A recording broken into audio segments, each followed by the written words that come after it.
Hello dear aspirant, उम्मीद है आप सभी बहुत अच्छे होंगे। जैसा कि हम लोग का एलिमिनेशन टेक्निक जिसे हम लोग कहते हैं कि एक स्मार्ट गेस कैसे लगाया जा सकता है और अपने आराम से 15 से 20 क्वेश्चन हम लोग सही कर सकते हैं, क्योंकि ये करना बहुत ज़रूरी है। बिना इसके प्रीलिम्स निकालना बहुत मुश्किल हो जाता है। तो आज जैसा कि 2023 वाला पेपर हम लोग कंप्लीट कर चुके हैं, 22 का कर रहे हैं और ये 2022 का लास्ट सेशन है। इसके बाद 21 पे हम लोग आ जाएंगे। ये प्रोग्राम है बेटा कमांडो ट्रेनिंग प्रोग्राम। इंग्लिश और हिंदी दोनों मीडियम के लिए है। इंग्लिश एंड हिंदी दोनों मीडियम के लिए है, जिसमें हम लोग मुख्य जो परीक्षा है हमारी, जो हमारा मेंस एग्जामिनेशन है, उसके लिए है। इसमें क्या होगा कि मैं आपके साथ बैठूंगा डेली सुबह 5:30 से लेकर 9:30 तक, और आपको हर एक वो चीज़ सिखाऊंगा जो मेंस के लिए बहुत ज़रूरी है। पूरा कंटेंट हम आपको देंगे, हर एक वो चीज़ जो आपके लिए पढ़ने की ज़रूरत है। और उसके साथ साथ बहुत सारी केस स्टडी देखेंगे कि हमें लिखना कैसे है, कैसे टॉपर्स लिखते हैं और हमें एग्जैक्टली कैसे लिखना है। डेली टू डेली यही कराऊंगा। कैसे आपका मेंस अच्छा नहीं होगा? बिल्कुल होगा।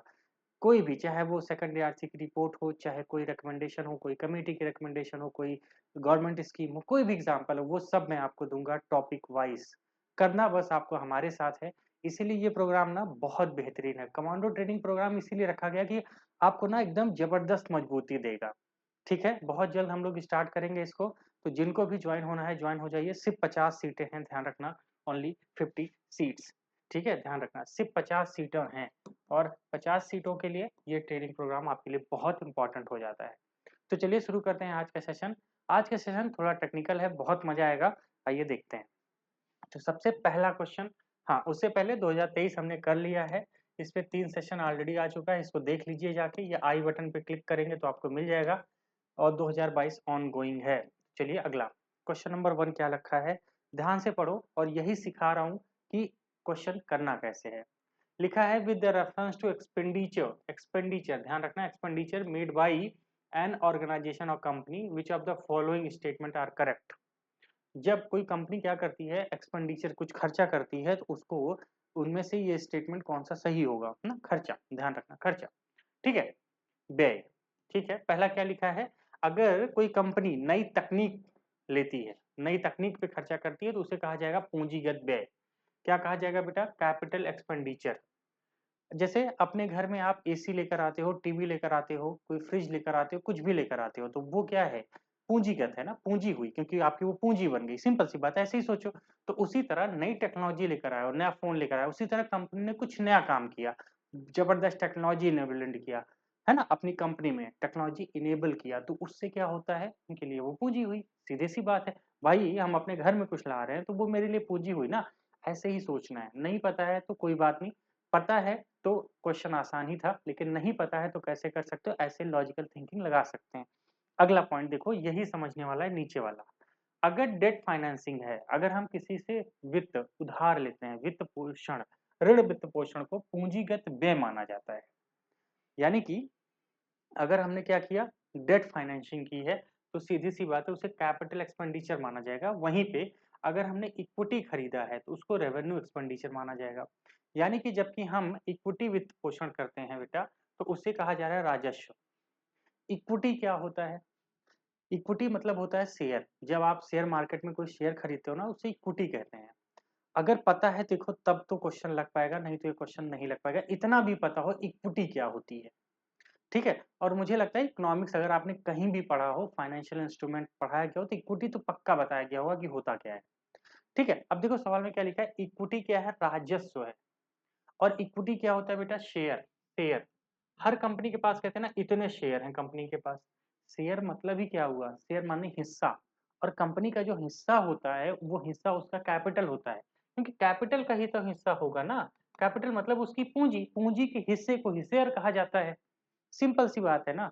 अगर इतना भी पता होता तो सीधी सी बात है, वो राजस्व कैसे हुआ, यानी कि वो रेवेन्यू कैसे हुआ, वो भी तो कैपिटल होगा ना, क्योंकि शेयर होता ही कैपिटल है ना? अगर इतना भी पता होता तो ये क्वेश्चन कर लेते। तो ध्यान रखना, जब भी एग्जाम में आएगा तो बहुत माइन्यूटली अंतर देता है, बहुत छोटा सा अंतर देता है यूपीएससी, बस उसी को पहचानना होता है। इस हिसाब से ये वाला तो गलत हो गया। सिंपल सी बात है। तो ऊपर वाला सही है, तो ओनली वन इज करेक्ट। अब यहाँ पे स्टेटमेंट बना के भी यूपीएससी दे सकता है 2023 की तरह, उसको भी ध्यान से कर लीजिएगा। चलिए क्वेश्चन नंबर 2 क्या लिखा है, with reference to India consider the following statement. Bharat के संबंध में निम्नलिखित कथनों पर विचार कीजिए। पहला क्या लिखा है?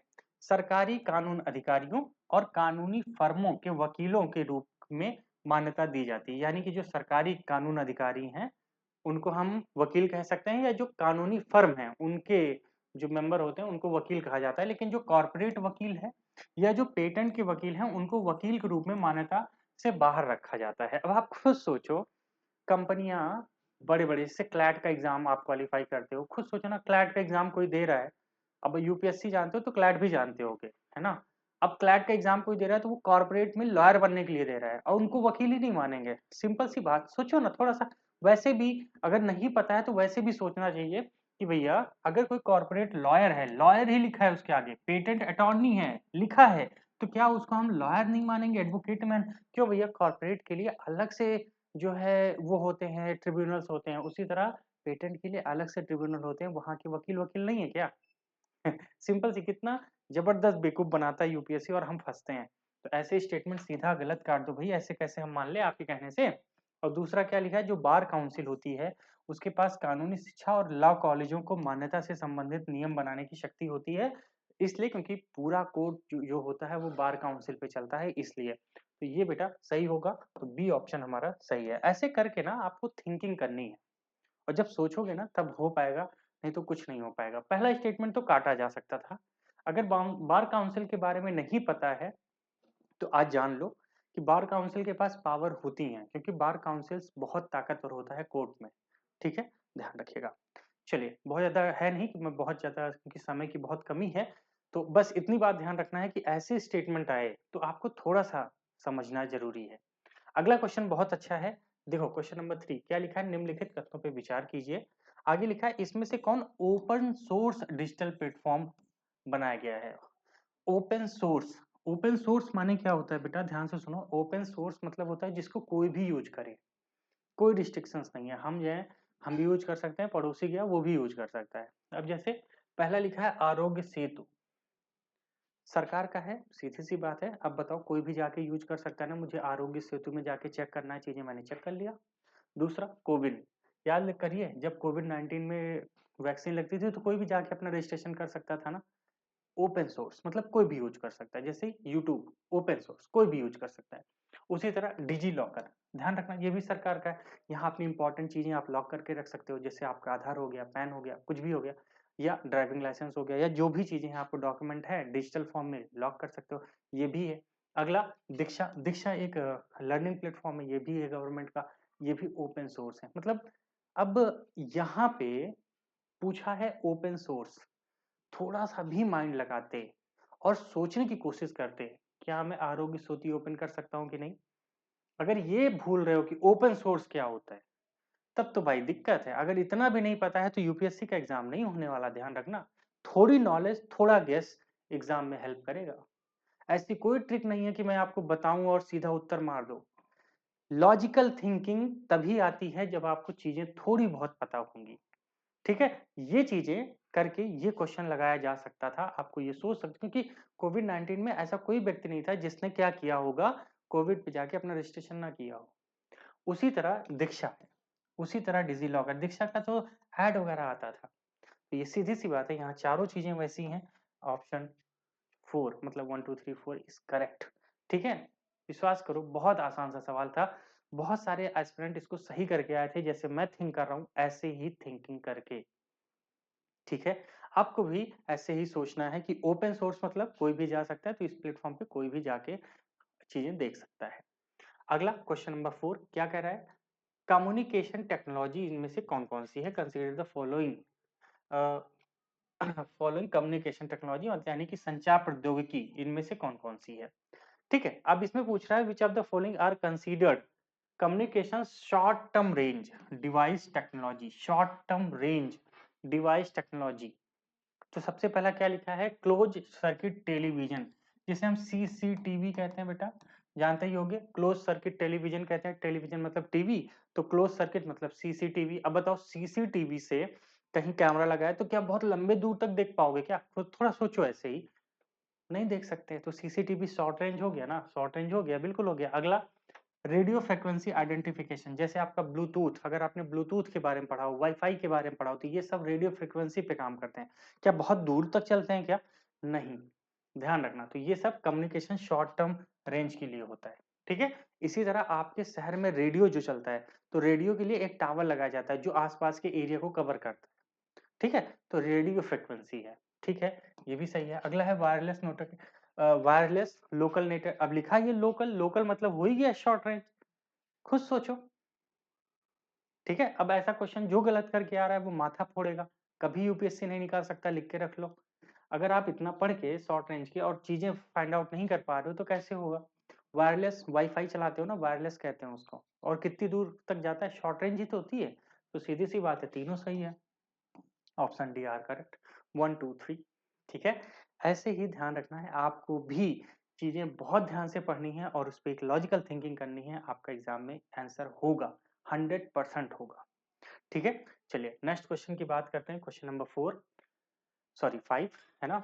लिखा है, if rain forest and tropical forest are the lungs of the earth, they serve wetland function as a kidney. वो किडनी की तरह होते हैं, कौन भैया? यदि वर्षा वन और उष्णकटिबंधीय वन पृथ्वी के फेफड़े हैं, तो आर्द्र भूमि निश्चित रूप से इसके गुर्दे के रूप में कार्य करती हैं। गुर्दा क्या होता है? किडनी होता है, किडनी के रूप में काम करती हैं आर्द्र भूमियां। तो पूछ रहा है इसमें से वेटलैंड को बेस्ट परिभाषित कौन करेगा, ठीक है।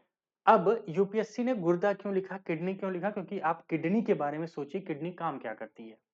सबको पता है किडनी क्या करती है, चीजों को जो खतरनाक एलिमेंट्स होते हैं उनको छानती है और पानी शुद्ध करती है। तभी तो आप बाथरूम जाते हो ना, तो वो किडनी क्या करती है? छानती है चीजों को, है ना। अब यहाँ पे अगर किडनी के बारे में इतना भी पता है तुम्हें, तो यहाँ से छान लो, मतलब छांट लो कि तुम्हारा आंसर क्या होगा।